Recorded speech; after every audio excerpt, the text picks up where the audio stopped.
So, what are we going to do here as we come into our final hours together? There are a lot of things we could do. My goal, obviously, is to always have you leave with the strongest amount of your emotion geared in your body, because that's what's going to get you to go follow through. At the same time, I look at this program, and no matter how much we pour into it, no matter how much we put you in overwhelm, as you can only imagine, there's so many things that I know are available and needed for your businesses that aren't here. So trying to figure out, what do we put in here strategically? And so I'd like to roll the dice on something that may not be as emotionally exciting, but probably more valuable. And that is a planning process. And so you might have to, for this last part, really manage your own state a little bit. But I'd like to introduce you to what I call RPM, the rapid planning method. And RPM is an experience that when you master the thinking of RPM, you don't have to use the system itself even. You don't have to use a particular mechanical system in terms of how you do this on your computer or calculator or on paper or whatever. But if you take on this thinking system, your entire planning process will transform, and so will you emotionally. And most people in life, when they're trying to plan something, when they're trying to put something together, like plan their day, we all learned yesterday that what controls our focus controls our life. Whatever we focus on, we feel, even if it's not true. Do you agree with me on this, yes or no? And everything's trying to get our focus all the time, right? Advertising's trying to get our focus, your phone's ringing, in your pocket it's buzzing, and that buzz is either your phone, or it's an email, or it's a text. There's this constant something trying to get control of our focus. But what you focus on determines your destiny in your life. So if you don't take control of it, somebody else will. And so the challenge is, even when we try to take control of our own focus, even we try and attempt to do this, usually there's so much distraction that it becomes very difficult to do it. And even if you did it in the traditional way, and you were going to go out tomorrow, and you're going to plan your day, or you're going to plan your week, you're going to go home. In order to plan it, you're going to have to come up with some answers for the week. And the question you're going to ask, if you don't know RPM, is what? What do I need to? Say it nice and loud. What do I need to? And that's a good question. It's much better than, why do I have to do this? It's much better than, what the hell do I do? A few modifiers around that language and you'll feel very different, won't you? So when you ask, what should I do? The answer you're going to get is usually based on whatever is most pressing on you at that moment. And what tends to press us is either something painful, right? Right now I got to do this, because if I don't do this, something's going to happen. Or something that we want, something pleasurable. Is that true? Or it could be our own sense of vision. But that's usually the last thing that we focus on. How many agree with me on this? Say aye. So let's say, for example, someone keeps coming to you and goes, I need this, and I need this, and I need this. And they do that in the form of your text. They do that in the form of a phone call. They do that in the form of an email. They do that in the form of walking up to you and go, hey, Tony, can I ask you a question? And right in that moment, they're coming to you and they're asking for the most valuable thing you have in life, your focus. Because out of your focus, you're going to put your attention, your energy, your intellect, your emotion, your thoughts, your lifeblood. And the way you invest focus is the way you invest thought, feeling, emotion, and life. And wherever you spend that focus is going to determine what you end up with in this life and what you're able to give in this life. So focus, bless you, is the single most important component you got to learn to take control of. And most of us are not very good at this. Primarily because the culture has conditioned us to respond to what we need to do. And when you're coming up here, Dr. Ruth here in front of me, and she goes, Tony, what I need to do right now is being dictated by the environment, not necessarily by what is most important for me or my mission or my direction or my life. Now, in a seminar, it's appropriate most of the time because this is what I'm here to do. But even in seminars, sometimes I have to say, can I get back to you in a moment? Because I have to do this because I'm also running this damn thing.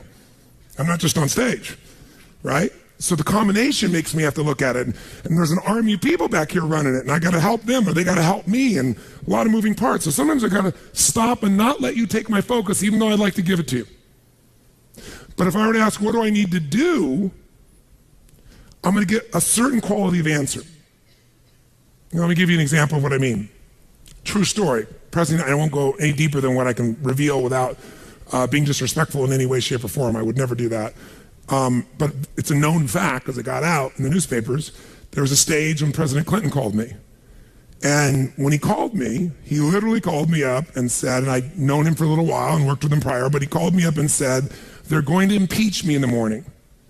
What should I do? And I kid about it today. I said to him, well, could you have called me sooner?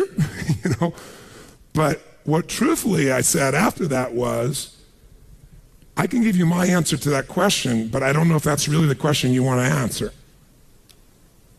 Because the answer of what you should do requires a different question to be asked first, which is what's most important to you? Because if what's most important to you is to stay in office, then obviously you should just keep doing what you're doing, because even though they'll go try to impeach you, they won't have enough votes and you'll stay in office. But if your outcome, what do you want? What's your outcome? What's the result you're after? That changes what you do. If your outcome is to regain respect from mothers, fathers, what they can say to their children about the President of the United States, then based on that, you might have to do something different.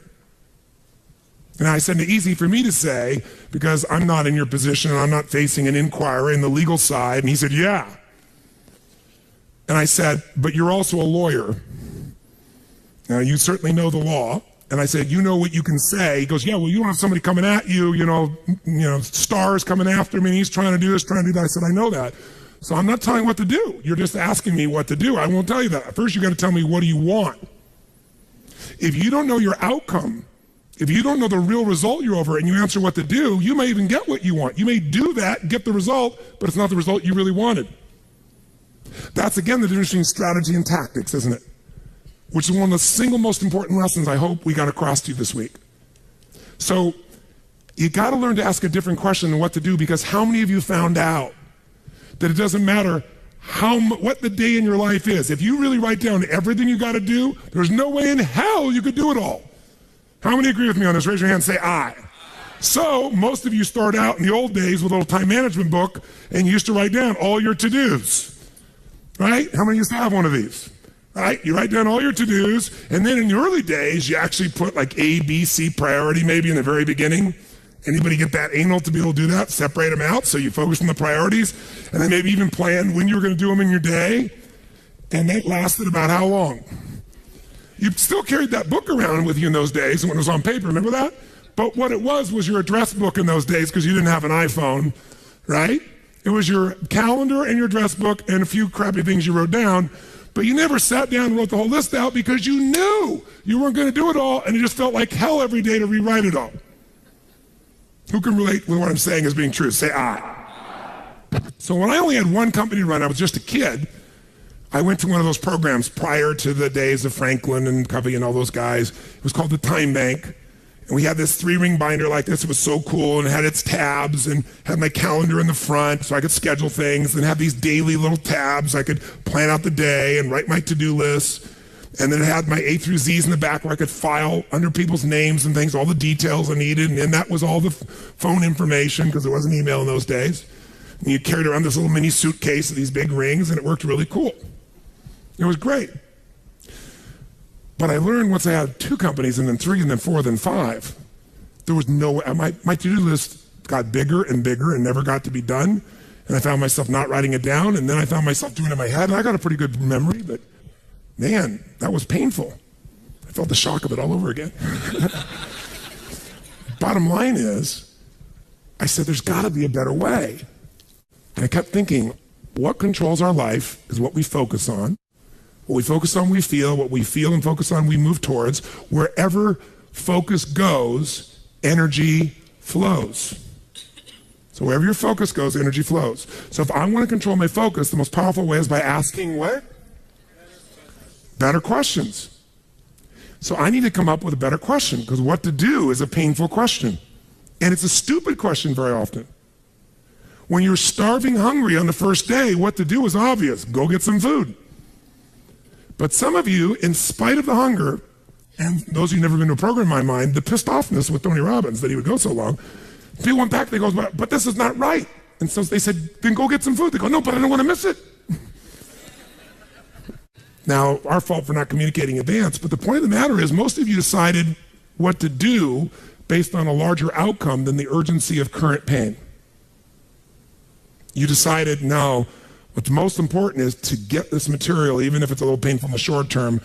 I can eat a little bit. I'm hungry, but I can survive. I am not in Africa. This is not the last meal that I've had for 6 weeks. There may be some body fat I could be burning in the next 2 hours while I'm learning. Who knows? You know, maybe. Maybe I'm not really dying. Maybe that's just the language I use, and the language I use is producing my emotion. People say they're starving. Really? Look in the mirror. Are you starving? No, I didn't say that to anybody because no one came up and said anything to me about it. That Tony. Oh, Tony, will you take a picture with me? Yes, of course, right?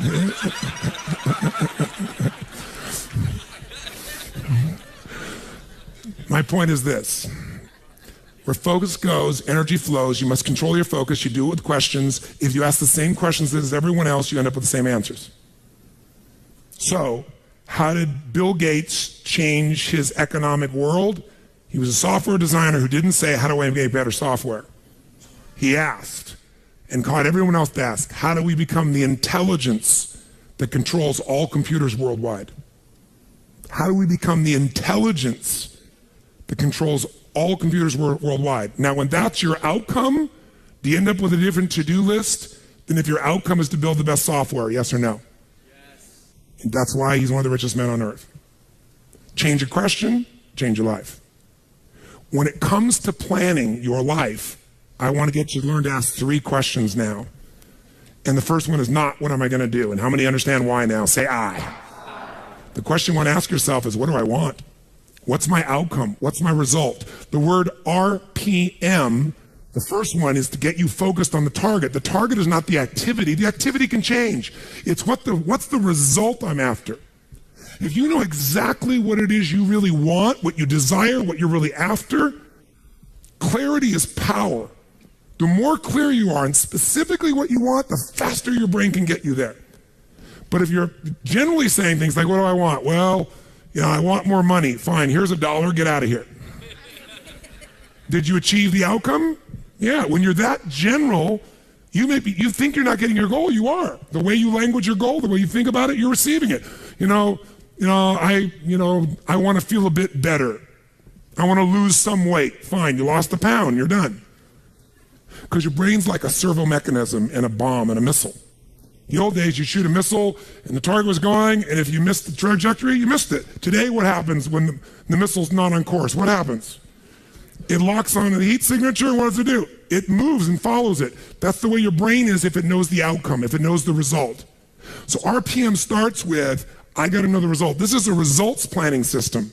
The rapid planning method, but you can think of it as a results planning system. I need to know the result I'm after before I ever ask myself what to do. That takes more time, but it's worth it. Now, for time's sake, I'm not going to do this with you right now, but I'll tell you what I do when I've taught this to people and I've got a full weekend to do this in. Just to give you a picture. If I asked you right now to write out your name, your full name. Now, some of you abbreviate your signature, but write out your full name in cursive. Go and do that one time. Write out your full name in cursive. I can't even use the word cursive. Is that really the word people still use? It means in handwriting, I guess, but in cursive. Just write it out full name, because you can do this later on. Full name. If you normally abbreviate, don't do that. You have to write out the full name. Now, if I had you get with a partner, and you can try this later if you want. I'm just going to tell you because I don't want to take the time because we have such limited time today. And I have your partner say to you with a stopwatch here, okay, ready? And I go, go. And you write it out. And you tell me when you're done. I go, stop. And I write down how long that was. So let's say you wrote out your signature and it took 5 seconds. And then I say, ready? Write it out. Ready? Go. You tell me when you're done. Stop. And I write down 5 seconds. I have to do that 10 times. You'll find in the beginning, you'll be, let's say, 6 seconds. I'm making it up. Everybody's signature is different. And you probably might get down to as little as 5 seconds. If you have like an iPhone, you could do it as a digital stopwatch. You could see the milliseconds.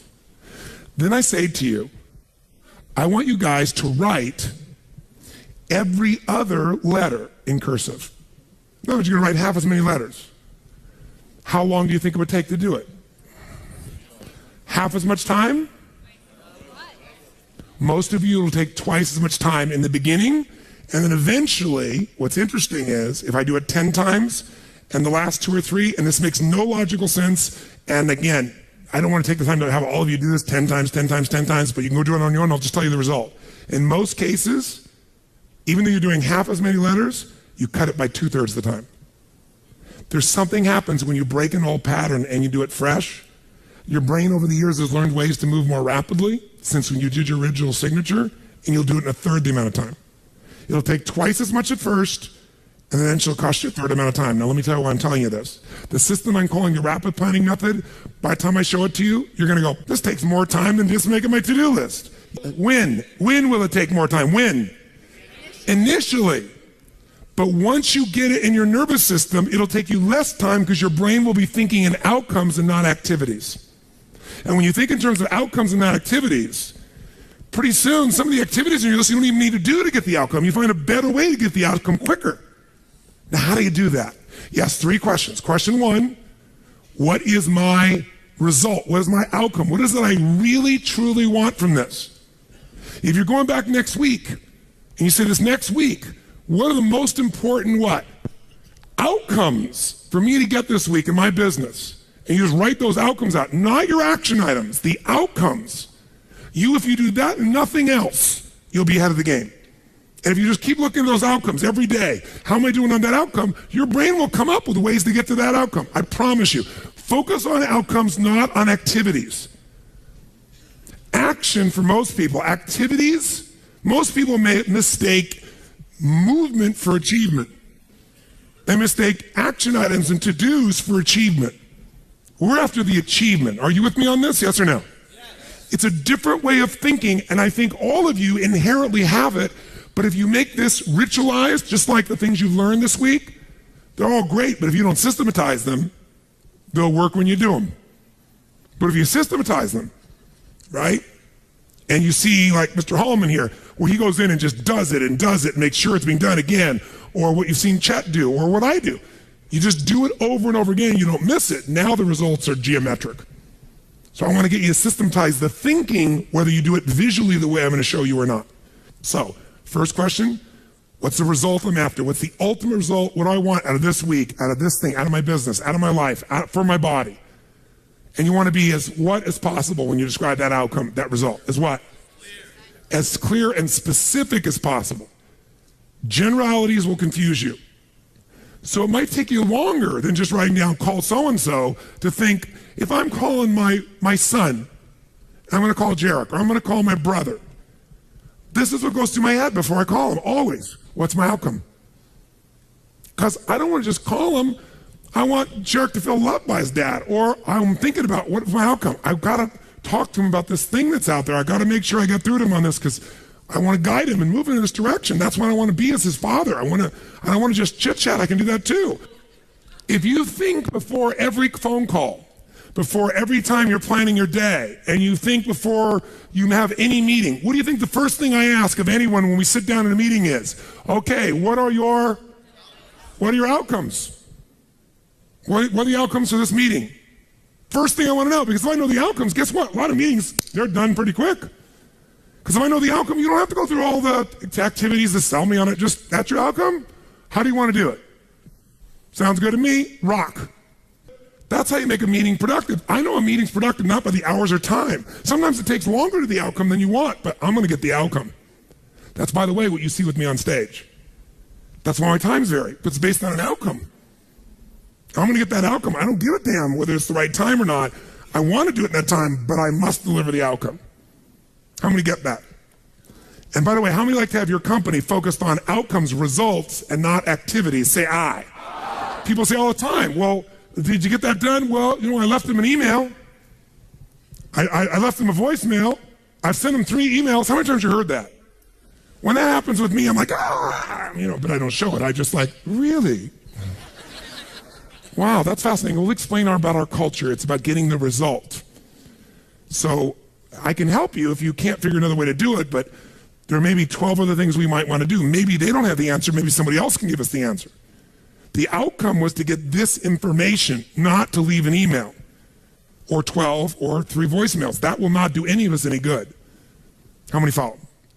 Now, whether you get the outcome or not, whether you get that result, will be based, first, do you have clarity? And the second thing is, whether you got enough emotional juice to keep going after it when things don't work out. So the second part of RPM is the purpose. RPM, by the way, how many knows what it means when you increase the RPMs in a car? Anybody here? What does that do? It builds up what? Power, speed.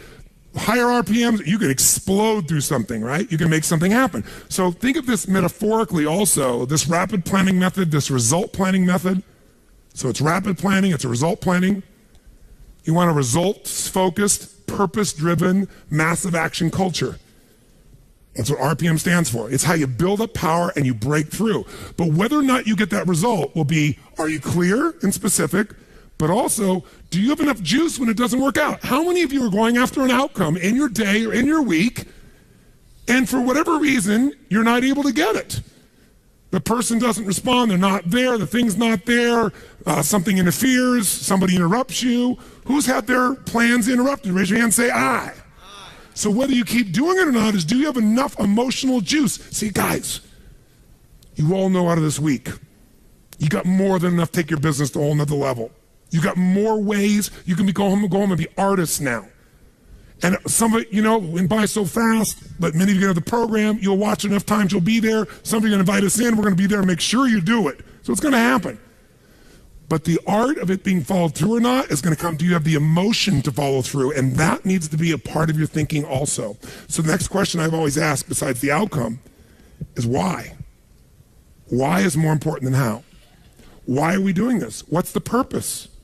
Purpose is more powerful than object. Purpose is more powerful than object. You say, I want $1 million. That's a great objective. I want $1 billion. Great objective. I want to feed 3,000 children in my community. That's a beautiful objective. It's even more specific. But even that objective, you might get excited about, so you realize what it takes to feed 3,000 kids, right? And the politics involved, and all the people that don't follow through. And then you have this good intention, and somebody else is pissed off because one of the kids didn't get fed, right? And you did everything you know how to do. What's going to make you keep going? Purpose. Why do you want to feed those 3,000 kids? Why do you want to make that $1 million, that $1 billion? Why are you going to take your business to the next level? Why is the most important thing to know? Because that's where all the emotional juice and fuel is to actually get you to go through when the challenges show up. Every person you see who's on fire and is successful knows the why. You know what the problem is? You might know the why in the beginning. You wrote a mission statement and stuff like that. You got to know why you're doing this right now. This right now. That's what's going to engage you and activate the why. You might have a why, but it's not active. How many follow the difference what I'm talking about here? Say I. Otherwise, that little law of familiarity shows up. Well, we're doing this because da-da-da-da-da, and you repeat the why, but it has no emotion behind it. See, if I take a stick pin, no, I don't see anything like that, but you know when a woman has a blouse and they have like a little stick pin in it? Let's think that stick pin is a word. And I take that stick pin and I throw it at you. Are you going to feel it? Barely. But if I take that little stick pin called a word and I wire it to the back of a giant iron bar called emotion, now I can take that stick pin and put that thing right through your heart.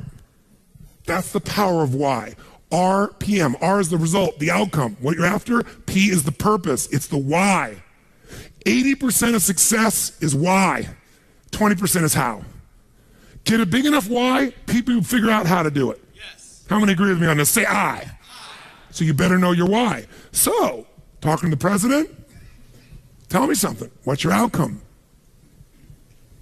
And then why? And then once we know the why, we know what you're after and why, then the question is, how do we do it? We know what we're after, why, how do we do it? By the way, are there lots of hows to get to an outcome, yes or no? Yes. Are there many paths to get a result, yes or no? Yes. Some are more efficient than others. And you're not going to know. So you know what you do? You brainstorm out all the hows you can think of. All the things you could possibly need to do to get that result. And then you narrow it down to the 20% that makes 80% of the difference.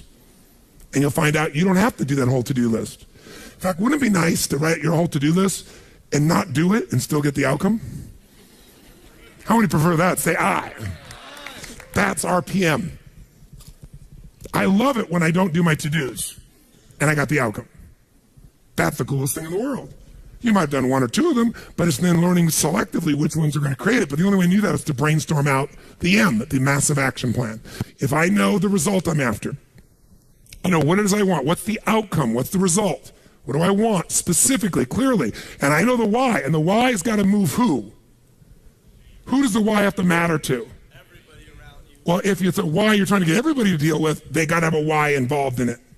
But people do things for different reasons. People donate money for different reasons. Some of you donated money the other day here because you were moved by the experience.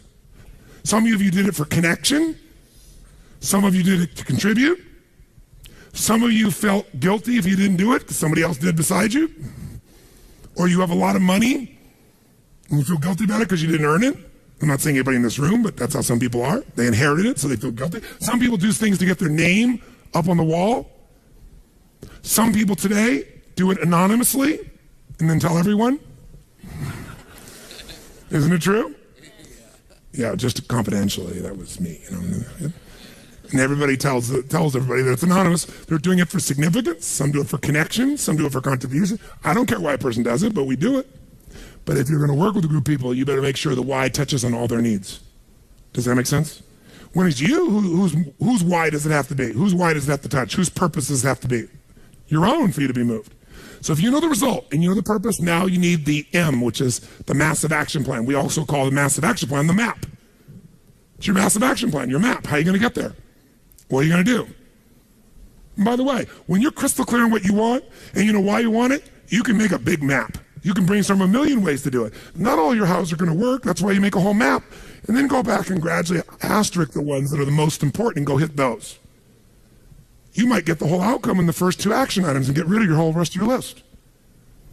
This is RPM. This is how I operate. Now, if you never did this on paper and you just did this thinking process in your head, you'll get invaluable resources. If you learn to put this on paper, it'll be more powerful because then your brain isn't racing and you can see it. If you make it into a system that you personally use, your productivity will explode. If you teach your whole company to do this, your company will go to levels you can't even imagine because everyone will maximize their productivity. And it is different than any other system in its essence because it causes a different focus with a different level of emotion, greater creativity as a result of that, and then it shows you how to leverage it all. Does this make sense? Yes. So those three pieces, results planning, asking what question? What's the first question you're going to always ask? What do I really want? What's my outcome? What's the actual result I want from this day, from this week, from this conversation, from this meeting? Doesn't matter what it is. If that's all you ever do, you're already practicing RPM at a fundamental level. But if you want to juice it up, you ask the second question. What's the second question? Quick. Why do I want it? Why? What's juicy about this? What excites me about this? What do I really want about this? If I'm going to call this person, why am I calling them?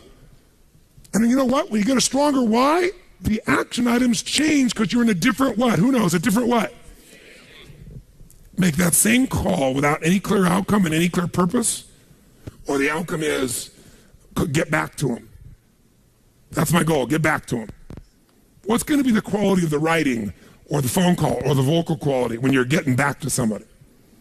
Versus if you know, my outcome is to make sure they feel like I am so in their corner that I'm here to make sure their needs are completely met, more than they've ever met by any person they've ever spoken to on the phone before, and that I am here for them and they can count on me. Why? Because that's who the hell I am.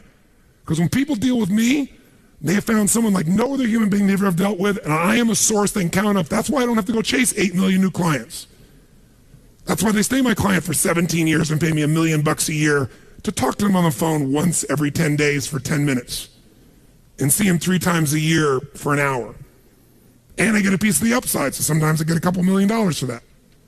Why would somebody pay you that kind of money? Because when my guy calls me, he gets delivery he can't get anywhere else on the face of the earth.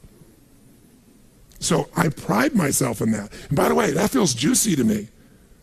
It meets my need for contribution, for my need for growth, my need for significance. I'm the best at what I do. My need for certainty, I deliver. And it's variety. Who the hell knows what's going to happen when I pick up this phone? It's different every time. Because the market's changed, something's going on. How many follow? Say I. It's a very different thing than, oh, I'm getting back to my client, right? And the way you're going to come across is different. And everybody will go, wow. And in life anyway, by the way, the people who are the very best on earth that get paid everything like 100 times more than everybody else, they're just a little bit better than everybody else. It's like, you know, a bear's chasing you. I don't have to be that fast, just that much faster than you. Right? In life, you just have to be a little bit better than everybody else and you get all the rewards. And that little bit better, to me, is RPM. Okay? Now, RPM is also a visual chunking system, visual way to chunk. Remember the other day when I showed you this little concept of this chunking system? Where, you know, you have this to do, and this to do, this to do, I gotta do this, I gotta do this, and this, and this, and I gotta do this, and this, and this, and this, and I gotta do this, and this, and this. By the way, this is what happens when you ask yourself, what do I gotta do? Which I'm gonna show you, you should still do. You should ask yourself all things you do and write them all out. And then when you've written it all out, you look at this and you step back and you say, okay, but what do I really want? What do I want out of this project? What do I want out of this day? What do I want out of this week? What's the most important outcome I could get out of this day, this week, this project, this element? What result do I want? You go, well, I see this and this relate to that, but you know what I want this. Oh, if I want this, then this and this and this and this and this and this and this and this all fit into that targeted outcome. How many follow? And I might go, you know what else? I also should do this and this to get that outcome. They're not even on the list. But these might get me there faster than all three of these. Oh, by the way, this and this and this and this and this and this and this, all right. Oh, and guess what? This and this and this and this and this, all right. And guess what? There's my day. 1, 2, 3. 3 outcomes, 4 outcomes, 5 outcomes. It's a different world. You will get yourself completely out of reaction. You start to take control. My question to you is this. How important do you think it would be for you to master a skill set like this, for you to have the quality of life you want, quality of business you want? What would 0 to 10, what would be the level of importance you'd give this, my friends? How big? 10. Where would you put it for you? 10. Raise your hand if it's a 10 for you. Let me see your hands. Good. I'm not going to teach you today. But I'm going to teach you enough that you can take yourself to the next level. If you want to go deeper, you will. But I didn't want you to leave without the fundamentals of it, because just the fundamentals will help you to take what we've got here and take it home and go to work at it at a much more effective level. So, if someone gave you a test and they asked you, what would be the fastest way for you to change your productivity? It would be stop focusing on what to and focus on your, you do nothing else but that. What does RPM stand for? The rapid planning method, also known as the results planning method. It also stands for the 3 questions you're going to start to ask. What's the first question? It is not, what am I going to? The first question is, what is my? And then as you get more clear than that, outcome starts broad. To make it more specific, you say, what's the specific what? Result that I'm after. What do I really want? What's my outcome? What's the result? So usually I start out with outcome because it's broad, and the result makes you make it even more specific. Okay? Start broad, get more specific. And by the way, writing that down, you might write your outcome and scribble out and rewrite it a few times so you got something that really grabbed you. That takes more time than just writing a to-do down. But it's time well wasted, if you want to think of it as wasting. And pretty quickly, by the way, you know what you're going to find out? There aren't that many outcomes you're after in life. Lots of activities, not that outcomes, and pretty soon it'll be a shortcut. Just like rewriting your handwriting, you won't just cut the time in half, it'll cut it by 2/3 because you'll know right where to go. That's what starts to happen. You start developing what I call pathways of power, where you know, this is what I do, this is how I do it, this is how I get to that result. And most people have no clue how they get there. The second P stands for, the second question I ask myself is what? What's my purpose? Why am I doing this? And there are different emotions for each of us that drive us most. Some words will completely change your state. When you have that right word, for me it's impact, for example, or love, or contribution, or making a difference, or have fun.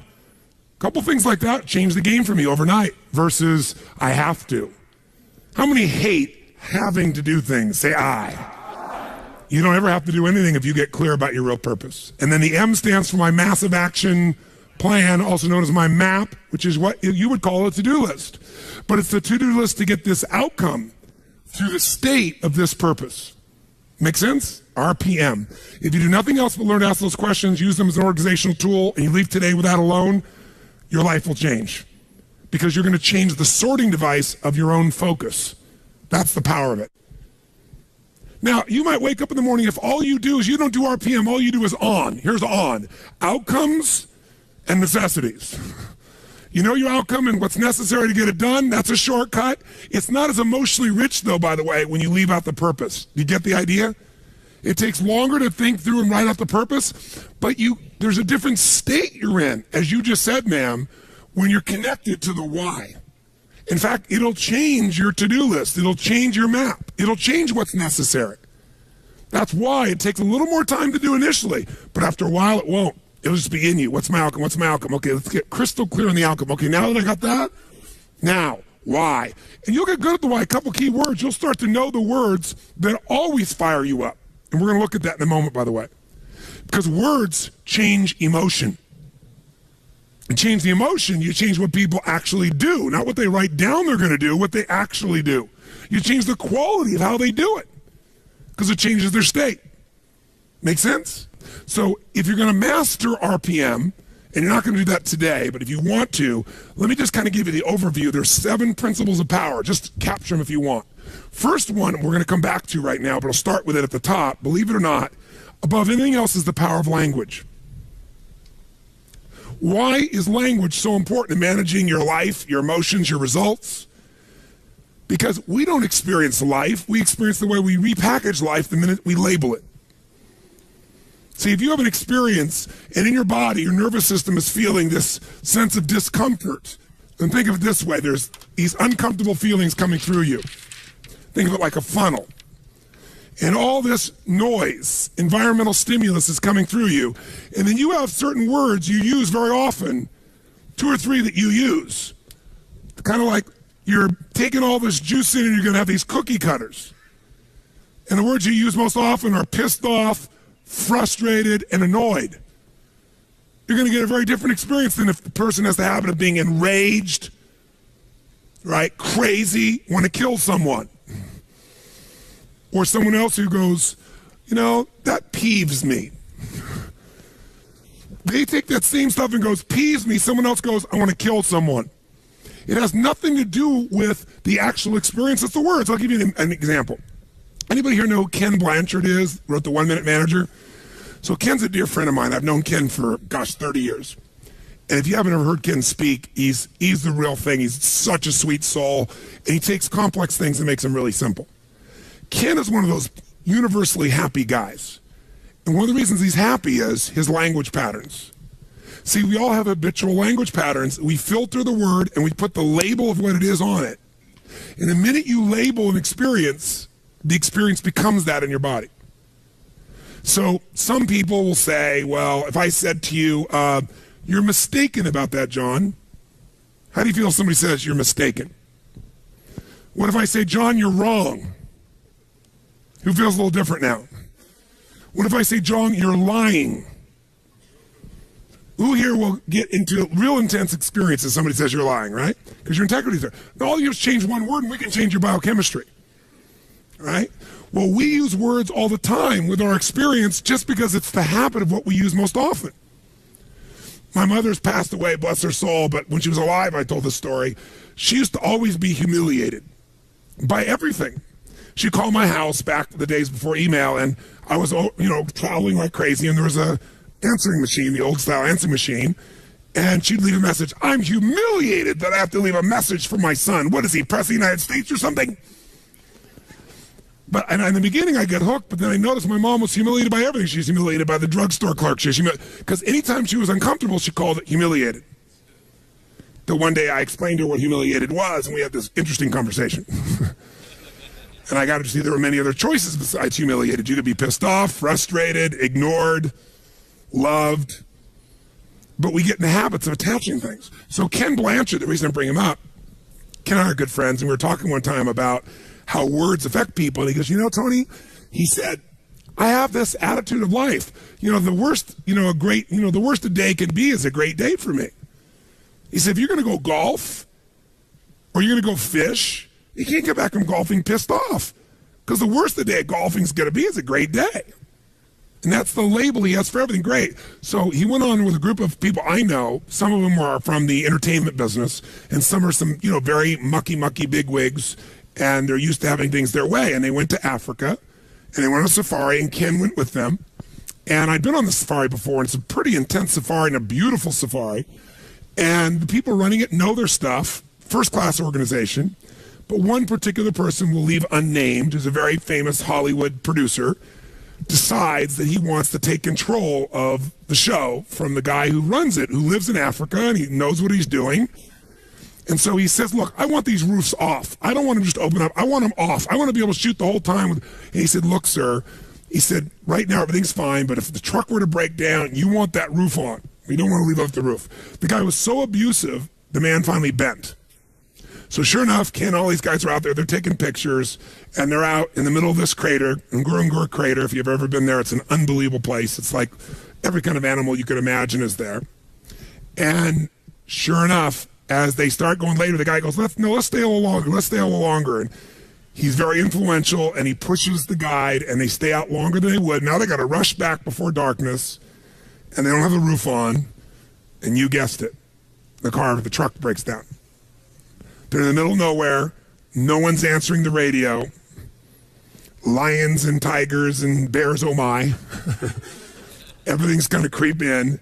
And one guy's going, oh my God, we're going to die. Oh, it's your fault. He's screaming at the other guy, and the other guy's screaming at him. And I got the play-by-play from two other people that were there besides Ken.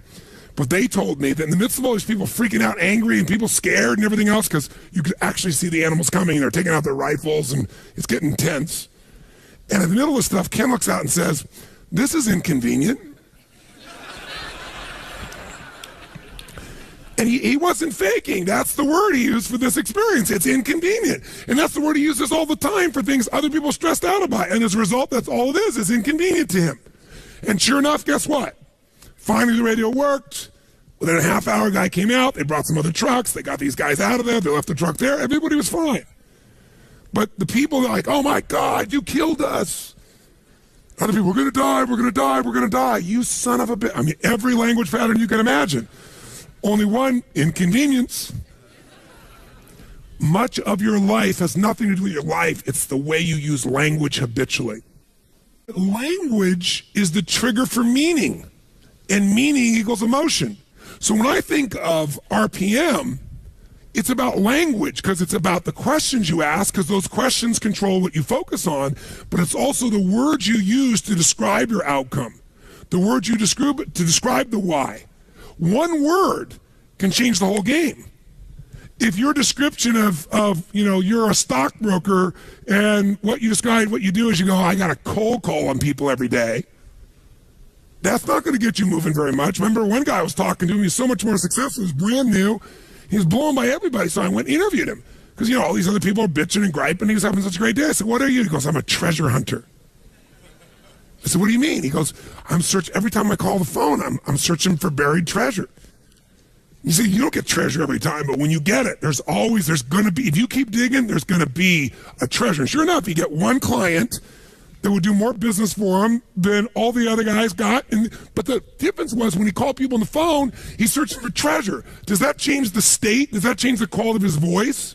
Will that actually change the result he's likely to get with a stranger? Yes or no?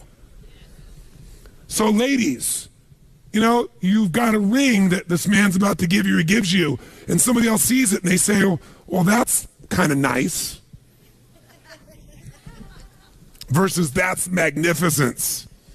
Versus what a rock. Would it change how you feel? Yes or no? A little or completely? I say to you, you come to me and say, Tony, I'm single, you meet thousands of people, I'm your friend, help me out. Set me up, man. And so I say to you, okay, I know this really nice girl, this really nice guy. You got a state about it, don't you? What if I say, I know this woman, I know this man, I know this woman who is delicious. I didn't even say anything that makes any sense, but how many are in a bit of different state already, right? It's like if I said during the break, we're going to have some really nutritious snacks. Yay. Even people that are health-oriented are like, yay. But when I say it's delicious, does it change completely how you feel about it? Yes or no? You have to know every moment of your life. This is not about planning. It's about creating. Think about planning as creating. Whenever I think about planning, I'm creating something.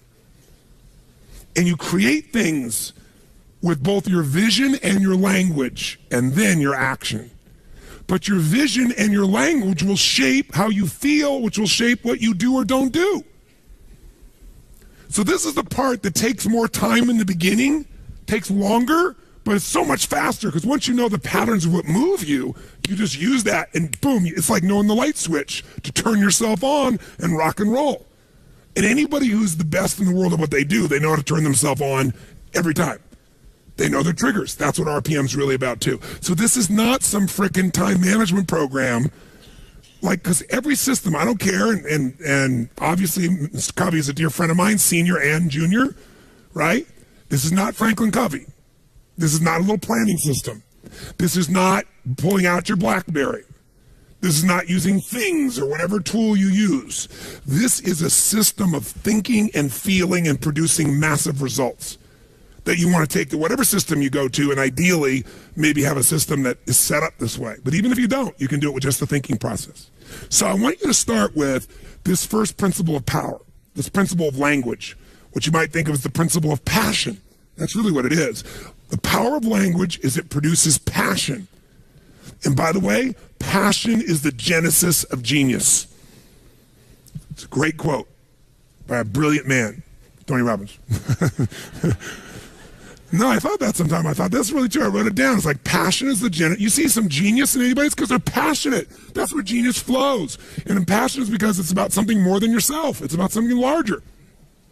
Now, let's do this for a moment. Let's have you write now, anywhere you want in your notes. I'm going to give you 1 minute, and I want you to write as fast as you can words that would increase your emotional intensity. Like for me, I'll give you some of mine. Mine are passion, mine are love, mine are make a difference, mine is transform, have an impact, right? Have fun. There's certain key words. There are roles in my life. You know, father of the clan, you know, mentor, leader, friend. Certain mentor, there's certain language patterns. When I think about myself as that person, I do things differently from that place, right? So I want you to just write down any words at all for 60 seconds. Just write down real fast, what are some words or phrases that would excite you or juice up your life if they were being used regularly, that'll move you emotionally. Choose words that you're associated to, either in a context like your health or your business or just overall words. Just write words that would move you. And if you write a word and it doesn't move you so much, cross it out and write a different word that moves you more.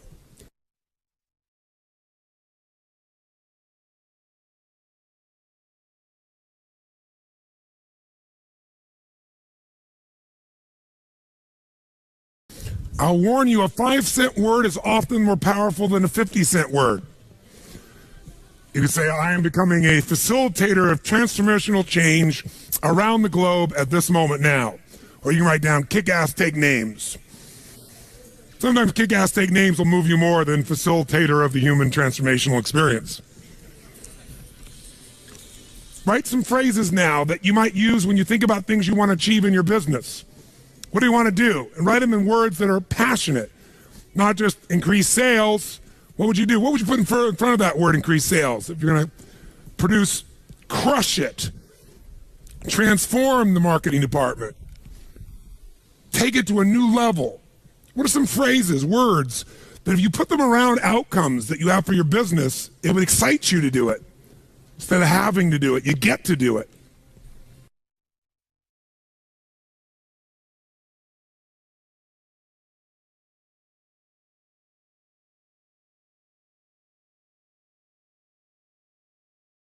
Can you think of an activity that you normally do not like to do? You'd rather have somebody else do it if you could. Think of an activity like that right now, that you either put off, or you try to get other people to do, or you finally do get other people to do. How many can think of an activity like that? Part of your business, part of your life. Great. Someone stand up and tell me what that activity is. By the way, Stand up if you can remember also a time when you did the activity and you actually enjoyed it. It was an exception, but you actually enjoyed it. Who's had both those experiences? Something you hate to do, but then you had a time you can remember where you really enjoyed doing it. It was the same activity, but somehow it worked. Okay, how about right here? Yes, give her a hand. Do I have to tell you a BMI hand, ladies and gentlemen?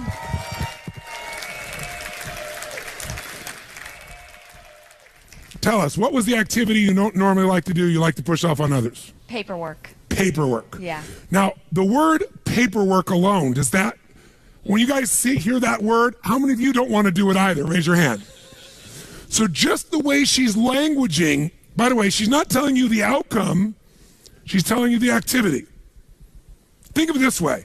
If someone told you the process of having a child,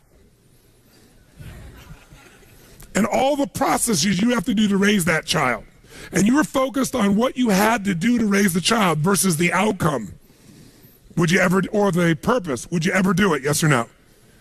If someone would have told you in advance all you would have to do in your business to make your business successful, and you were focused on all you had to do, the to-dos, versus the outcome of owning and growing your own business, would you ever have gotten into it, yes or no? So she's focused on the to-do, and she's languaged the to-do in a way that is incredibly moving. Okay, so paperwork. And so when you normally think about doing paperwork, how do you language that to yourself? What do you say to yourself? I hate doing it. It bogs me down. It doesn't add to my results, which is making sales. That's right. And notice, it doesn't add to my results, which is making sales. Great. So now, there was a time you actually enjoyed paperwork? Yes. Tell me about that time. When I was younger and I was just starting out in my career, and it gave me a way to process my day and order my thinking. So it gave me these chunks of accomplishments. Ah. And so when you talked about paperwork then, you didn't call it paperwork then, did you? No, I called it probably priorities. Yes. What did you call it? Priorities? What? Probably priorities. So what would your phrase be back then, do you think? When you're thinking about this, you'd say, I'm going to get to, or I'm going to do. I'm going to prioritize my day. These are my projects. Ah, she called it prioritizing her projects. How many feel better about that than paper frickin' work? Now, if she just changed that language alone, I want you to think about right now. Do you have some paperwork waiting for you at home? Yes, of course. Of course. Yeah. So what is that paperwork really going to accomplish if you get it done? Well, in some ways it moves things forward. I mean, if you don't do it, what's going to happen? Things aren't going to get scheduled. They're not going to make deadline. Clients are going to be unhappy. And what will that do to sales? That will drop them eventually. Or it'll make me run around trying to fix things. So is sales important to you? Absolutely. And are making people happy, your clients happy, important to you? Well, yeah, I mean, the sales are important because basically what I'm doing is helping people with their business. So that's... Yes, and how many people fail because they don't do their paperwork, do you think? Well, I mean, if you put it that way, that's not why they fail. I didn't put it that way. I just asked the question. Different question, yeah. How many saw that? Did I say people fail because they don't do their paperwork? No. If I said that, her brain would have said no. I just asked her an honest question. How many small businesses do you think fail because they don't handle their paperwork, i.e., they don't handle the individual transactions and the details of their priorities effectively? How many businesses do you think fail for that reason? How many do you think? I think definitely all of them can fail if they don't do that. And you teach these people what to do so they can succeed? Right. No. Isn't that what you do? Yes, yeah. But wait a minute, no. When you're talking about paperwork. No, I don't talk about paperwork. I talk about results. Right. And part of the result of a sale is to capture it, deliver it in a form where it can be both followed through on, accounted for, details of. Otherwise, it's part of a chain of value. You can't just get someone to say yes and have them get the final value. Most people like to simplify to just the yes. But the real value is not getting someone to say yes. Salespeople think that way. The real value is delivering each step of value along the way that allows you to continue to get that value back to the customer and clients. If I said to you, what's more important, a molecule or an atom? The atom. Really? Well, the molecule. Okay, which one's more important? The molecule or the cell? The cell or the organ? The organ or the body? Right. It's The body or the community or the ecology or the planet or the solar system or the universe. Which one's more important? To me, it's the little things that make up the big things. I don't know if that's quote unquote the right answer, but it's the little things that make up the big things. So to me, that's more important. Is paperwork a little thing or a big thing? Well, it's a little thing, So that's the most But important thing is the little things? but it makes up a big thing, which in the end you could say would be important because it feeds the purpose. It feeds, look at her face, it feeds the purpose. Yeah. Paperwork purpose. Right. Oh my God. So let me ask you a question. It's an epiphany. How important is paperwork? How important is paperwork? It's very. 0 to 10, where would you put it? 10. Yeah. So maybe we need to call it something different than paperwork. What is it really? If you were to name it today, not just what you did in the past, what is it really? It's the steps to getting to the purpose. If I had to read It's also a promise that's Yeah. being kept. Right. Are you about keeping promises? Absolutely. Have you dropped out your promises because you didn't have your paperwork or priorities organized? Sure, or stressed Or out have other about it. people dropped it out because they didn't get the information needed in a timely fashion?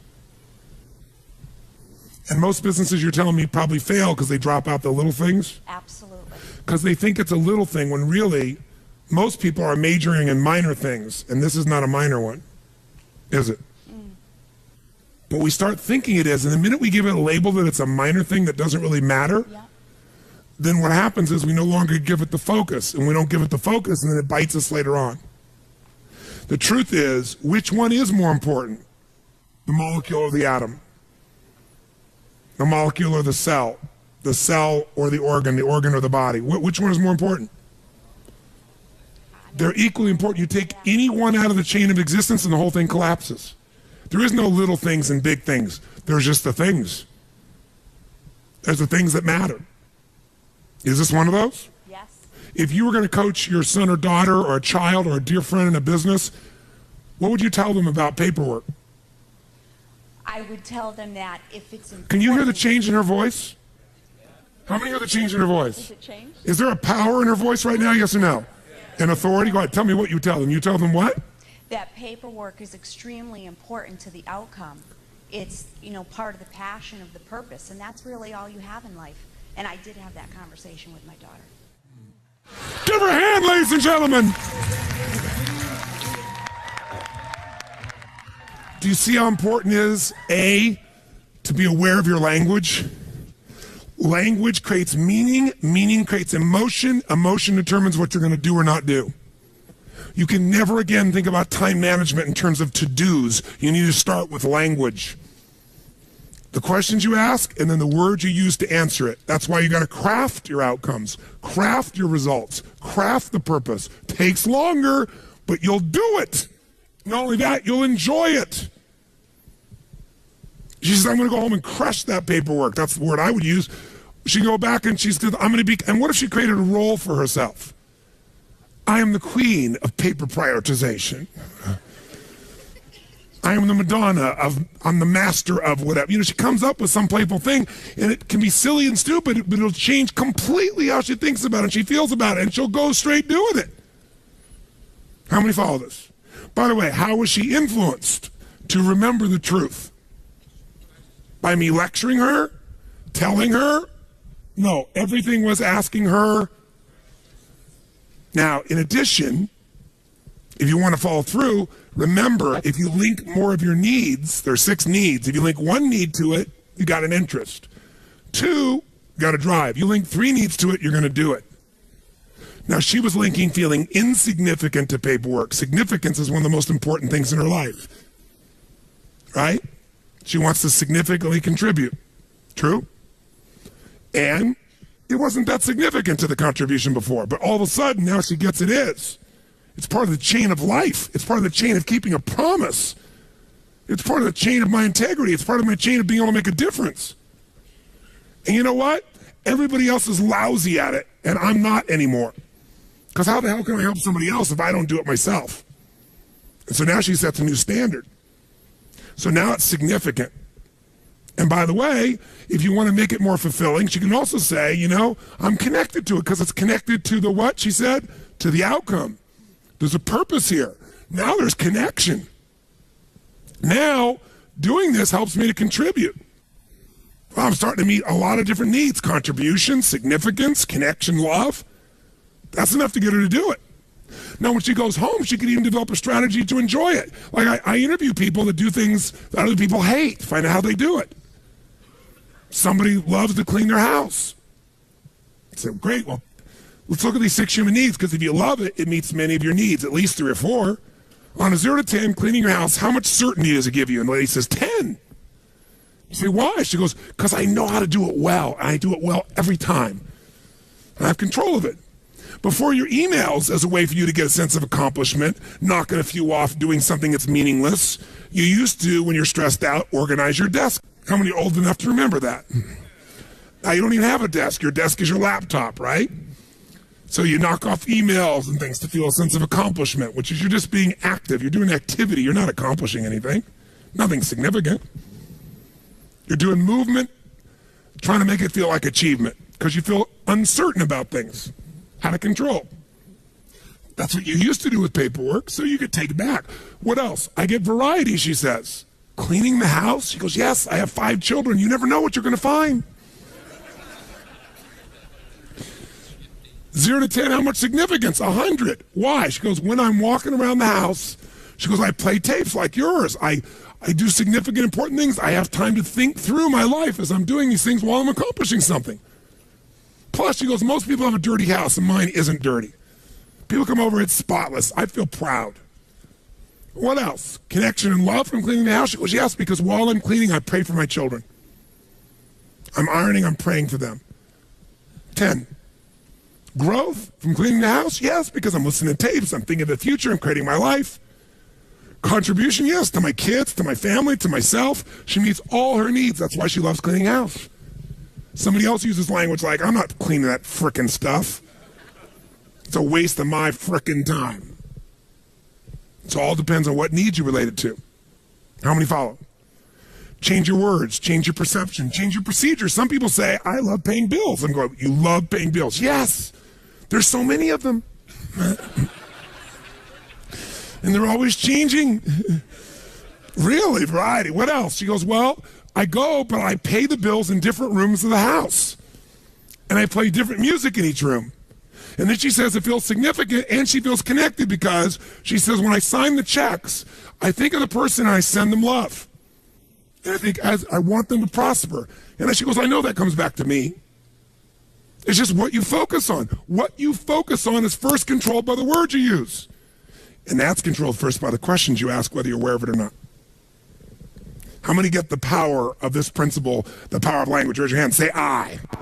Let's put back on the stage then. Here's a couple other principles again. I won't walk you through them all in detail, but I'll give you a little step at a time here. So first principle is language. The power of language, which I think of as the principle of passion. The second power is the power of results focus. I'm not going to take any time on this because you got it now, don't you? You focus on the result. It's like taking the power of your mind and body and brain and putting the laser power instead of having it scattered. You're no longer scattered on activities. Third principle, really, of RPM, is the power of purpose. No more time on this one. You got it. Does the why change the how? Yes or no? Does it change the quality of how you go about it when you're doing it for a different reason? Yes or no? I'll give you my core belief in life. Motive does matter. Motive does matter. If you want to know my pain in life, my ultimate pain is people think of me as a motivator. I hate that term. Mr. Motivator. You know, people go, I don't need any motivation. I said, well, that's good because that's not what I do. Right?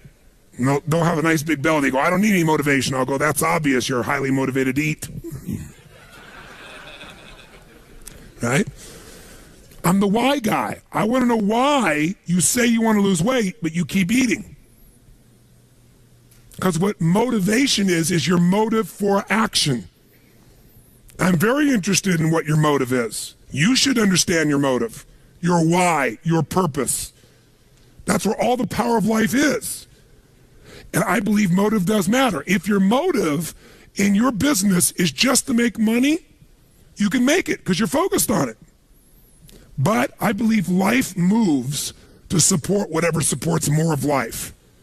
And I think a reason why Home X or a Zappos grows the way they do is because they have a higher purpose as well. And a higher purpose is to serve something more than themselves. See, if I'm just trying to meet my needs, I'm going to get a certain level of insight. And I looked at my life, throughout my life over the last 30 years and thought, stuff happened at times that anybody who was there would go, that's impossible. No way that could happen. How could he know that? How could you shift that person? How could you change that situation? I've had these moments throughout my life. And I believe insight comes because I wasn't focused on me succeeding or failing. I was completely focused on serving them, and the insight shows up. You're trying to take care of your family, you're going to get a different level of insight than just yourself. Trying to take care of your company, even bigger insight. Trying to take care of your community, trying to take care of the world, humanity, without being ego, not saying it. If that's really in your intention affects the quality of what you're exposed to, of the insight, of what comes through you. Motive does matter. And we can always shift our motive. And there's nothing wrong with wanting to meet your needs and others. The game changes. And by the way, if you do this in your planning, i.e. creating, the game changes.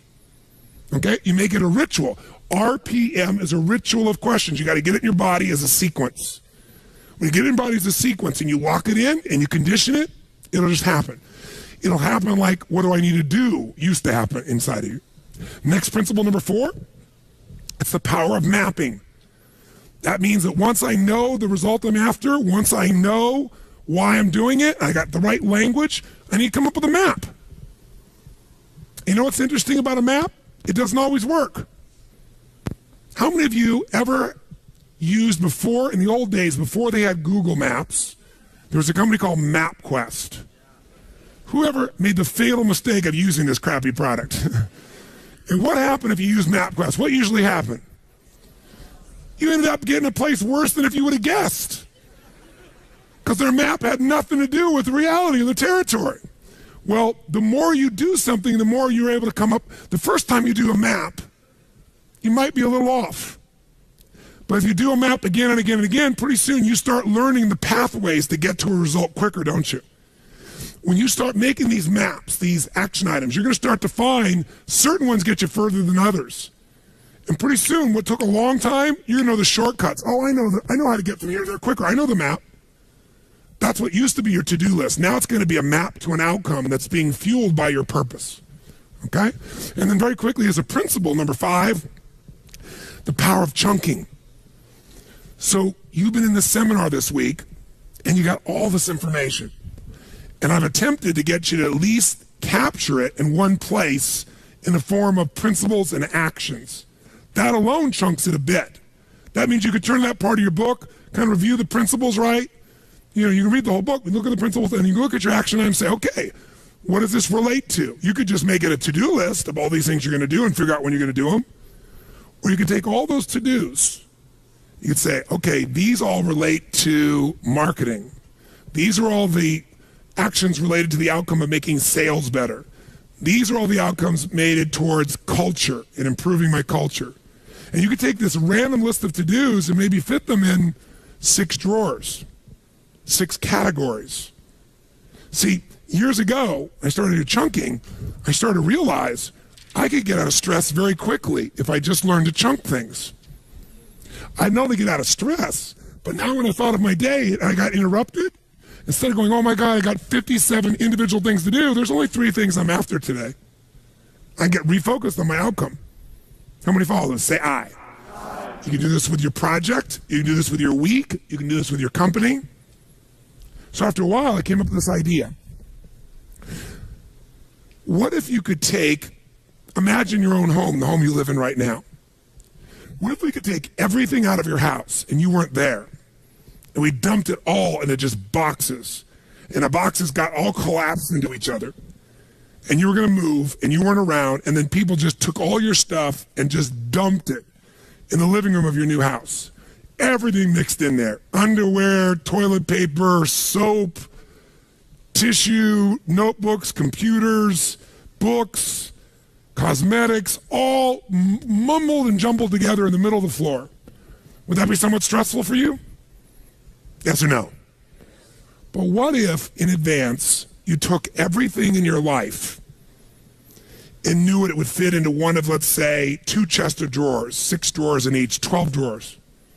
Maybe they may be giant drawers, categories. Like everything fit into, home appliances or cooking or intimate wear or whatever. If you had those 12 and everything could fit in one of those, you could take anybody in that room, once they knew those categories, how quickly could we transform that living room? How fast?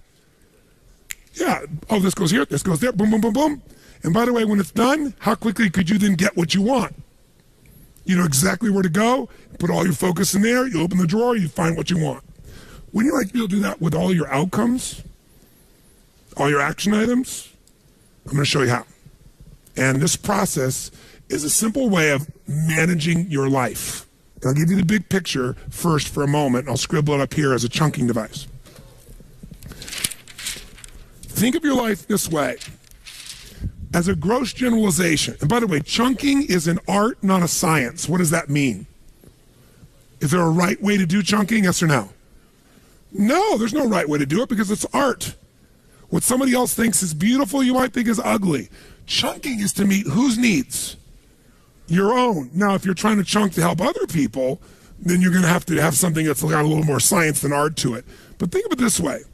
If we were going to try to manage your life, what if we had a life management system, not a time management system?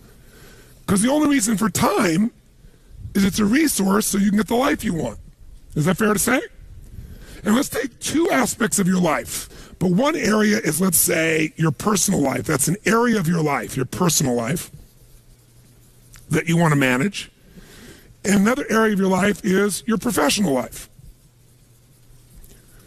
Whatever you do professionally, running the company, marketing director, sales director, maybe you run many companies, you're an entrepreneur. What if we could take everything related that's most important in your life personally, and we could focus on the things that needed to happen regularly? So for example, if you don't focus on making your health better, does it get better or worse as the years go by? Which one? You can't afford not to give it consistent focus. And by the way, do you have to keep improving it, yes or no? If you try to keep it static, is health a static thing, yes or no? No. What about relationships? If you don't focus on relationships, do they tend to get better or worse? So there's some areas of your life within your personal life. If this was an area of life you're managing, is your personal and professional life. Your whole life could be managed in these 2 categories. If underneath these, we could say everything that matters fits within 6, 8, 10, 12 drawers. They might be things, and I would call these categories of constant and never-ending improvement. For short, we call them categories of improvement. These are areas that you've got to constantly focus on once a week, once a month, some of them once a day. They're areas that never go away. Does that make sense? And so in your personal life, what would be some areas you got to constantly focus on? You might say, well, there's my health. There might be a drawer called family.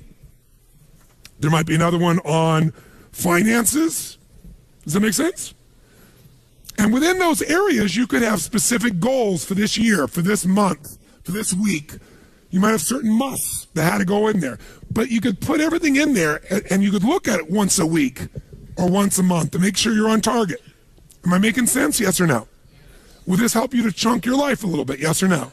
Because if your whole personal life could fit into 5, 6, 7, 8, 10, 12 max of these, you could chunk it and you could keep track that I'm still making progress. Because most people make progress on what they focus on. So they focus on their business and their body deteriorates. Who can relate to this one? Raise your hand.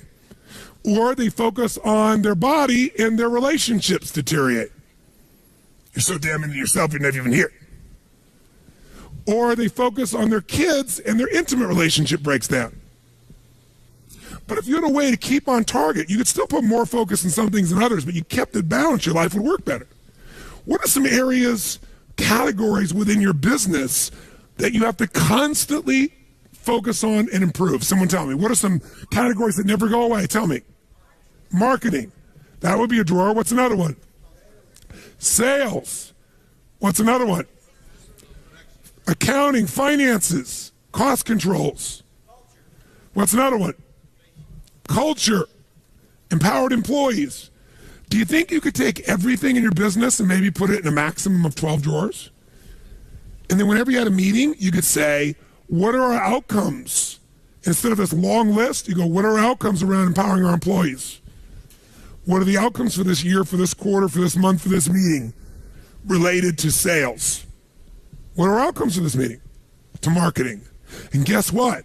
Then you don't have this situation where you're doing great one part of the business, the other part bites you. See, if she doesn't do the paperwork, i.e. the finances, the production, whatever, and she focuses only on sales, we can guarantee her failure.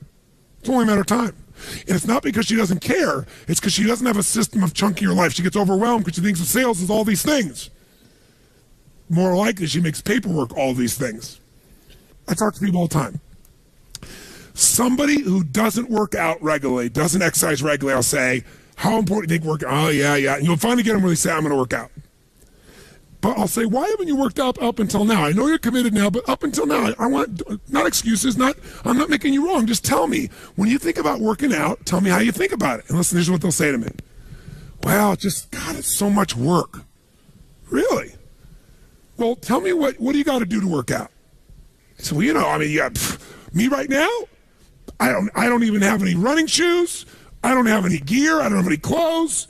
I'd have to go buy the stuff. I'd have to drive to the sporting goods store and, then I have to go in there and try stuff on. And, I don't feel very good about my size now anyway. It'd be uncomfortable. And then, after I pick what's working, I don't really know what I should be wearing. I don't know if I'm going to run or I'm going to work out or lift weights.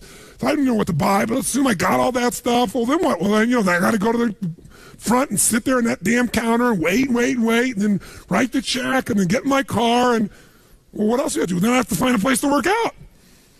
Okay, well, what does that mean? Well, I'd have to, go on the web and search for, clubs nearby, and then, then I have to drive to each of those individual clubs, and I'd have to go in and, kind of go through the tour they give you, and then sit through somebody trying to pitch me on buying 500 years of subscription to go there, and I don't like to be sold, and, well, let's say you bought one. Well, then they take a picture of you, and you look ugly, it looks worse than your driver's license, and, then each time I go there, I have to go there, I have to drive there, I have to, find a place to park, and then, I got to go in and show them my badge, and then I got to go find the locker, and then I got to hang my stuff up, and then it's going to drop, and, I put on my stuff, and I got to go wait for the first machine. It's probably sweaty, so I have to probably walk it out, wipe it off, and then I go to one machine, another machine, then I got to come back, and now I got to take off my sweaty clothes, and now I got to go take a shower and see parts of people's bodies I don't really want to see.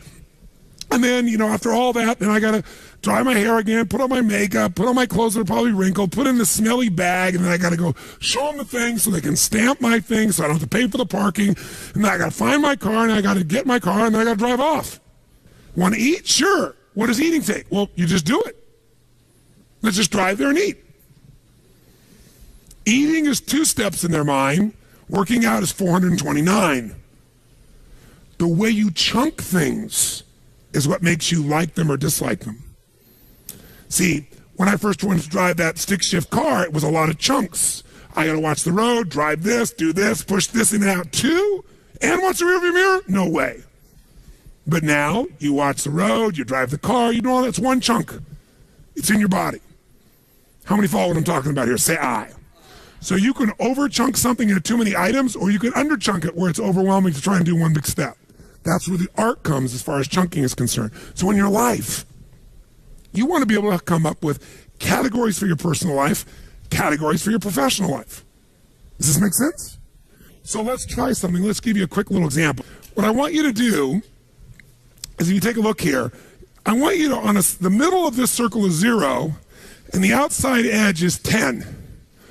10 means where you want it to be. Whatever a 10 is for you, it's different for everyone. So 0 is you're not where you want to be. 10 is exactly where you'd like to be. So if you look on the screen, What I'm asking you to do is, let's say, for example, the physical area of your life. And I want you to go. Now, notice this person went up about 70% of the way. They're a 7 out of the 10. Their idea of a 10, of what they like to be physically, they're not. They're not a 0. They're about 70, and they draw a straight line across. Then we look at emotion and meaning. And we say, where do you live emotionally? How much joy, excitement, happiness, passion, aliveness compared to what you want? How much meaning? And this person went 0 to 10, they went, I'm about a 3. I'm about 30% there, or 2.5%, 25% there. Where are you compared to where you want to be? It's not somebody else's judgment. In your relationship, 0 to 100% of where you want to be would be 10. By the way, if you don't have a relationship, it would be 0. Just in case you need coaching on this. Okay? And then if we go time, where are you in the mastery of your time? Where time serves you versus you serve time. And this person says, I'm about 7 out of 10 that. How about your career? How's that going 0 to 10? This person goes, I'm an 8 on that. Draw a straight line across. Where are your finances? I'm doing damn good there. I'm at a 9 on my finances. And then where are you in your sense of celebration of life? Life is a celebration. You feel a great sense of contribution. They said, no, I'm pretty stressed. I'd have to say, honestly, I'm at about a 3 there or 2 there. Do yours real fast. Just draw a straight line across where you are. Center is 0, out is 10. 0 is not at all. 10 is exactly where you want to be. Just real fast. You got 30 seconds.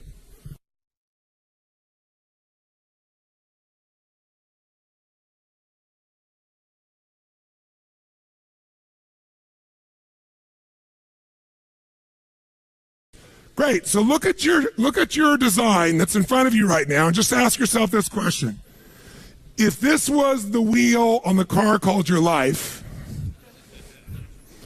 how would your car run? Better yet, what if you're going to drive that car 150 miles an hour?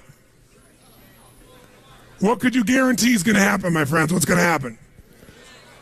You're going to crash. How many are going to have a lot of stress when you start trying to drive this thing fast? Say I. Guess what owning your own business is? Driving 150 miles an hour, isn't it? So what used to be okay when you work for somebody else, it's kind of bumpy and stressful, when all the responsibility ultimately is yours, and it's out of balance, it's pure pain. How many can relate to this in some way? Say I. Things get this way because most people ask the question, what do I need to what? Do. They don't have a set of categories that once a week they look and go, okay, what's my most important outcome for my body this week? What's my most important outcome for my relationships? Yes, in the middle of everything else, I'm going to put those rocks in first. Somebody gave you that metaphor, right? I'm not going to pour all the water in. First, I'll put the rocks in. Here are the most important outcomes for it. Anything else shows up for each of those areas, because otherwise the time's going to be gone. How many follow what I'm talking about here? Say I. So that's why we do a once-a-week planning session where we look at our categories, both professional or business and personal. Make sense? Now, the way we do that is with language also that's compelling. Here's some examples of how some people have chunked their life. These are categories of constant, never-ending improvements. For Suzanne Williamson, it's family, business, friends, community, physical well-being, finance, emotional, and spiritual. This is my old list. It's been updated, but it was my physical power. I called it world-class health and fitness. By the way, why did I use that language? I could have just said body. It juices me up. Physical power, because I want the power to get up and rock, to take the room, to make it happen, to shift things for my wife, for myself, for my family, right? Second, emotional juice. Why did I call it that instead of just emotion? Because that emotion doesn't, but emotional juice. I want an emotionally juicy life. Outstanding family life, extraordinary friendships, absolute financial freedom, Renaissance man, the Kanai of AJR, the constant ever improvement of myself, the creator of the good life for my family, extraordinary communicator, leader, contributor, force for good, and spirit and soul force for God. Those are my spiritual outcomes. Gene Carter has emotional fitness, family, heart, and soul, physical prowess, forever friendships, home sweet home, gracious giver, health wizard, spiritual soul. Here's what I want you to do. Write your categories right now. Just a first run. Do not be perfect. If you had to take your personal life and chunk it into 5, 6, 7, 8, 9, 10, probably 12 most categories that everything in your life fits in, that you look at on a regular basis, write them down, but then put the words in front of them, rewrite them so they're compelling. I'm going to give you literally 8 minutes to write as fast as you can. Come up with the categories for your personal life. Go.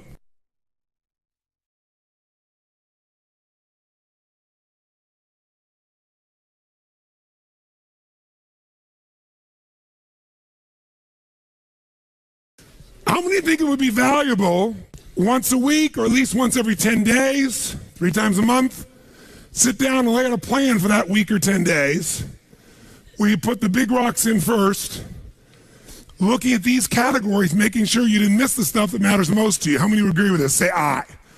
Would you have to write down every action item, yes or no?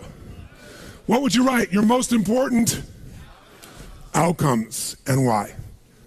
Make sense? Now, so quickly, let's take it a step further. Let's look at the next category of professional, and I'll give you another wheel of professional just as an example. This isn't the wheel, because it's different for everybody.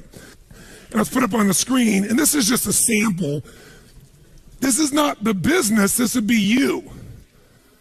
So this person says they run a department for a company. So one category they're measuring, am I empowering my teammates, my personal team and our teammates in the company as a whole? They have some outcomes around creating extraordinary identity and relationships. Are we creating the relationships we need with customers? This person runs the sales department. Am I delivering my core must results? This person wants to measure that regularly. They say, all my life is really about empowering my team, making sure we have extraordinary relationships, making sure the core musts I promise I deliver.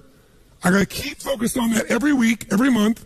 Certain amount of strategic planning, which gets set aside because I'm usually so busy in the to-dos.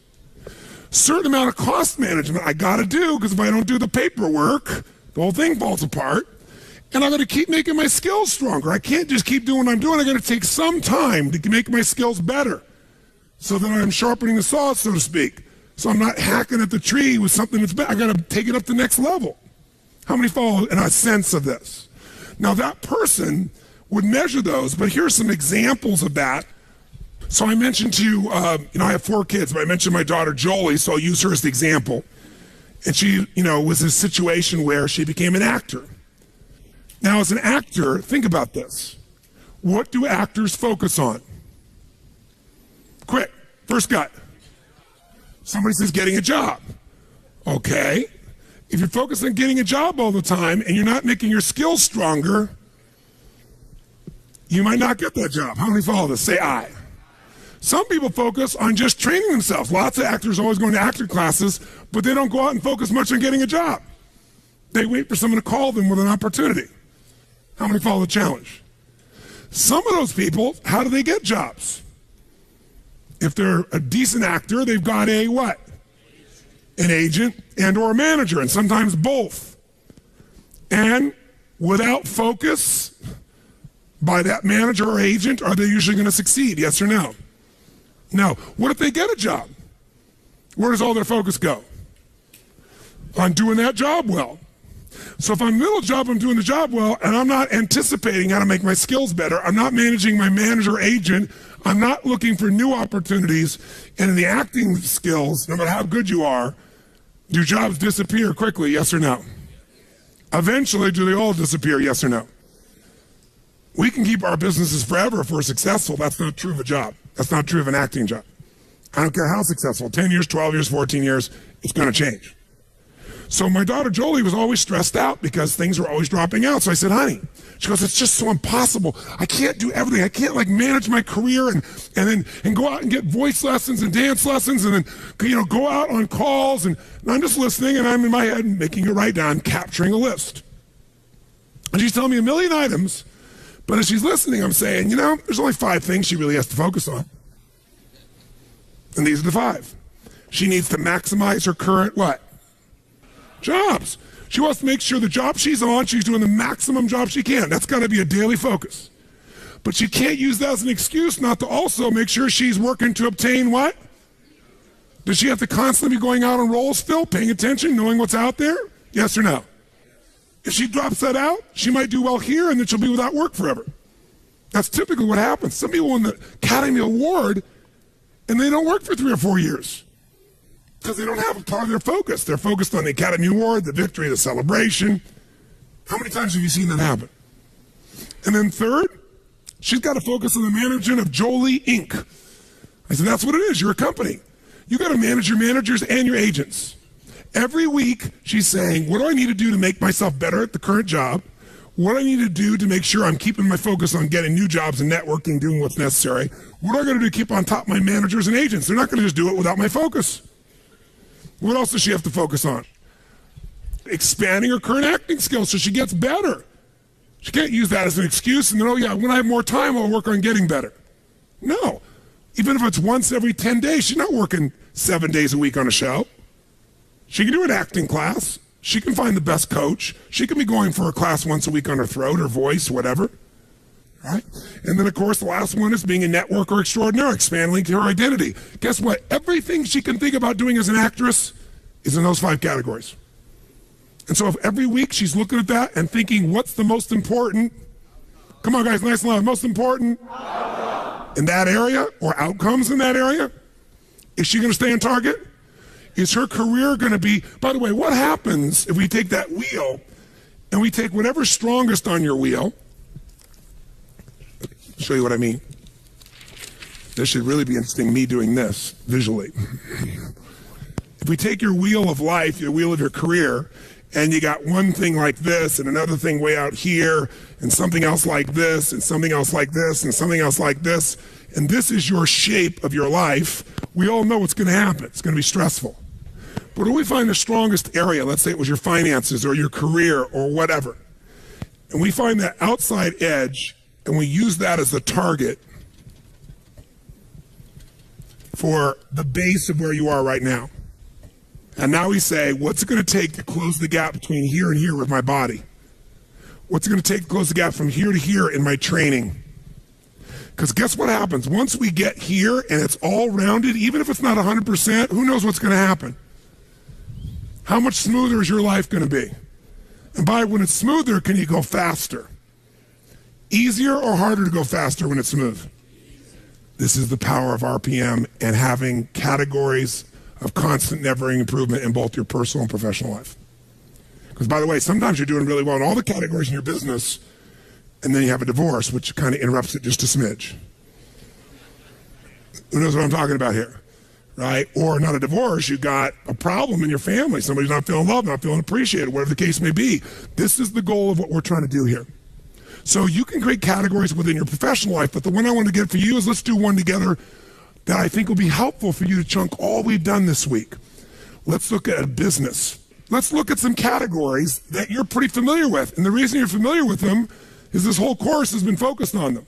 What's one area of your business, if we go starting at, kind of 1 o'clock, that you've got to constantly focus on, my friends? What's an area? Mastering what? Come on, nice and loud. What's another area? Next. What's another area? And how important is time? And notice we said time and what management? That's what this is. This is the part of the training on results. Results management. What else?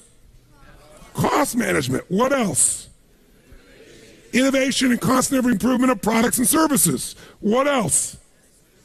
The legal systems, technical systems. What else? Culture. What else? Now, they could come up with their categories, but you could probably fit 99% of your business in those 8 categories, couldn't you? By the way, you could fit almost everything we've taught you and every action item you have within one of those categories.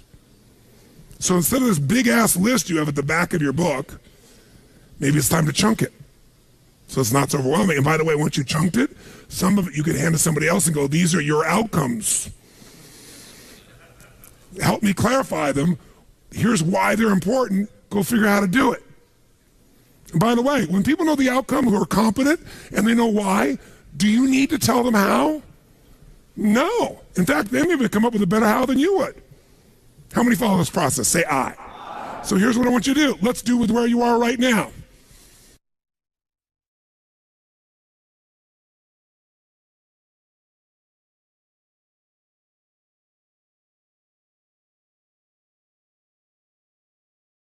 Every business I own, how am I able to walk in and have 12 companies?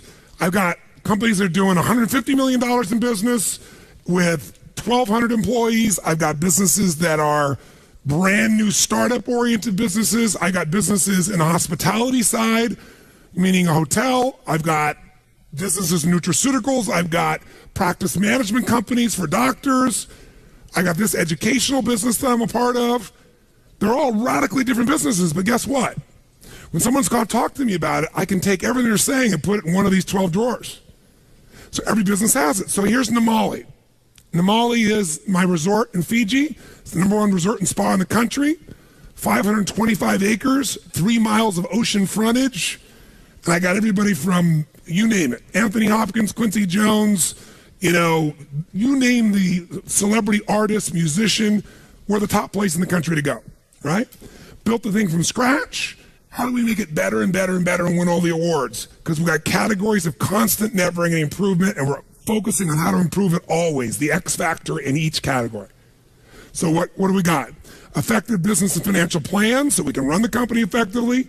Securing all of our event revenue, because in the travel business, there's a certain way you have to secure the revenue. Managing and mastering our what? Maximizing and improving our what? Marketing and sales systems. What else do we want to do? What's our language for this? Keep customer promise and create what? And mobilize them. The reason we got all these titles and all these awards is because customers come out of their minds. It's the greatest vacation in their life. When I told Chet about it, Chet's been all over the world, and Chet's, been to some very nice places, and we're good friends, but he was like, yeah, Tony, yeah. And then he emails me and calls me, this is the most incredible experience. And he's crying at the end. I've never cried leaving a hotel before, like I didn't want to leave. Because it's an emotional bond, it's an experience. It's not just the beauty of the place, it's the people. So there's a very different experience for people here, right? What else? We got to keep re-engineering, strengthening, improving all our what? Technical communication, customer databases. We have to have world-class organization of what kind of employees? And who else? That's right. We constantly got to improve and present the finest what? Now, most of the rest of these might fit in your business. Unless you're in the restaurant business, you probably don't have food on the list, but we have to because it's part of our business. You got to think, what's the most important thing? You got to constantly improve, so nothing's left out. We got to maximize and improve our current community impact, because I believe we must impact the community. So we have 2 villages on either side of our resort, and we employ about 200 people. We're the biggest employer in the area, and we send all the kids to school as my gift. I've been doing it for 22 years. So guess what? When all hell's breaking loose, thank you. Thank you very much.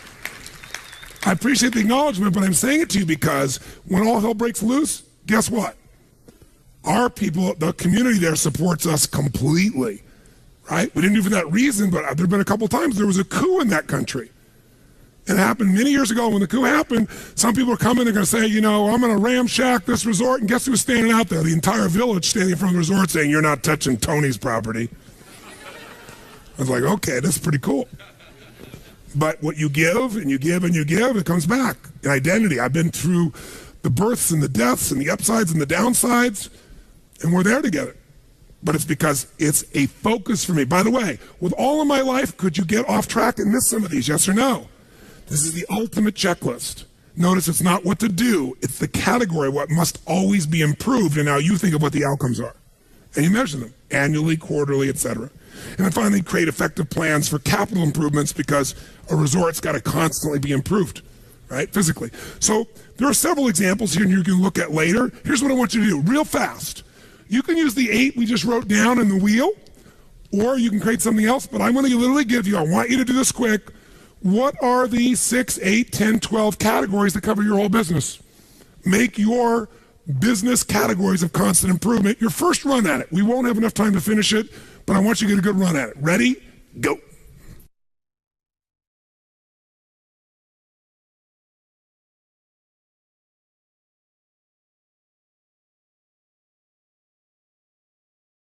How many got a decent outline already of the categories of your business? Let me see your hands. Fantastic. How many have added some language that makes it a bit more compelling for you? Great. That's what you'll finish. Ideally, here's what I would do before I got home, when I'm on the plane, whenever. I'd upgrade my personal list, and I'd set some goals in each category. Just a few things, simple things. I have my categories for my business or my profession. I do the same thing. Sometimes the outcome you want takes a long time. It's not 1 week, 2 weeks, it's a project.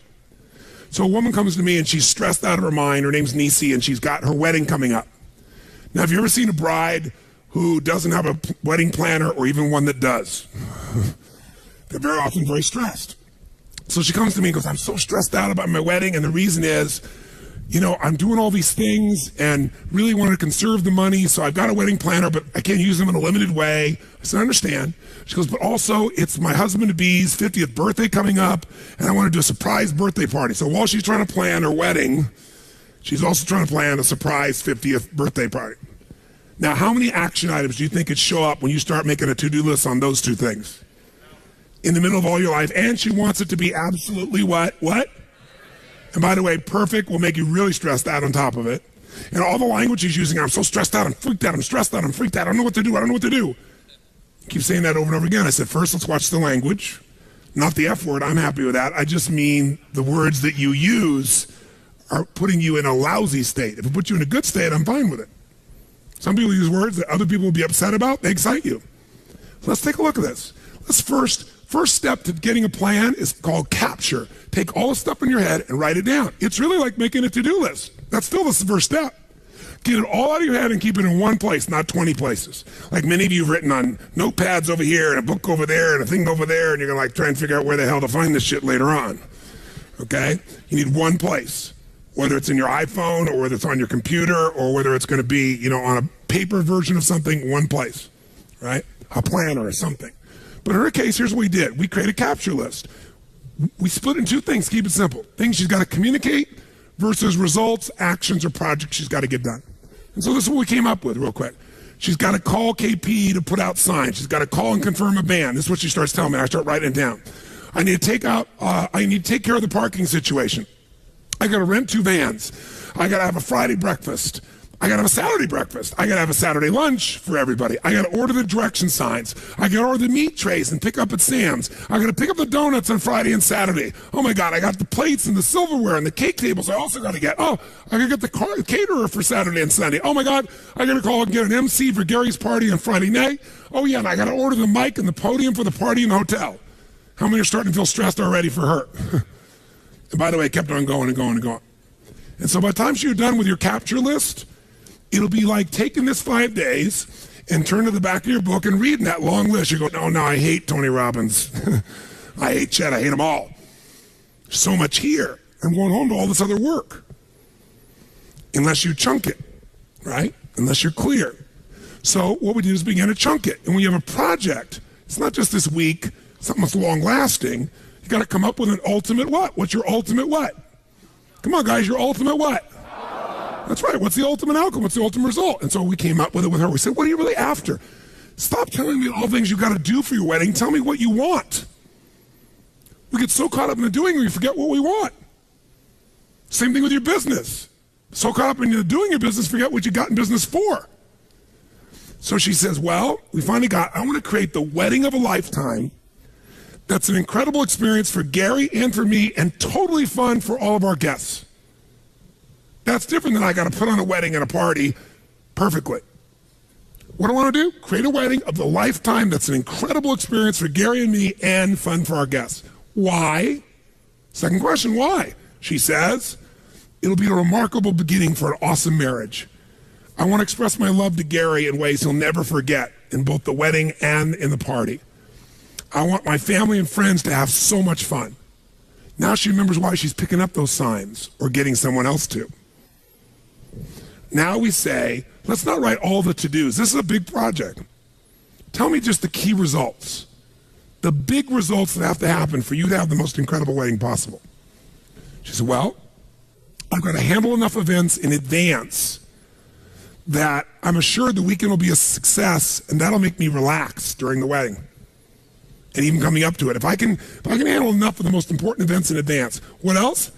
I got to have a pleasurable Friday and Saturday evening enjoying my guests while the details are being taken care of by other people. She got that. Now that she knew her outcome, she knew how to get there. What else?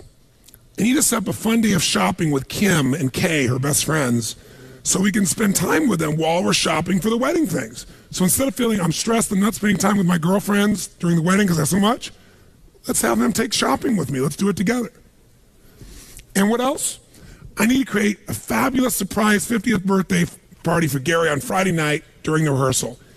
Each one of these will become an RPM block of its own. How many follow that? By the way, once you do a few people's experiences like this, you'll start to see there's a pathway, a pattern that's the same for most weddings.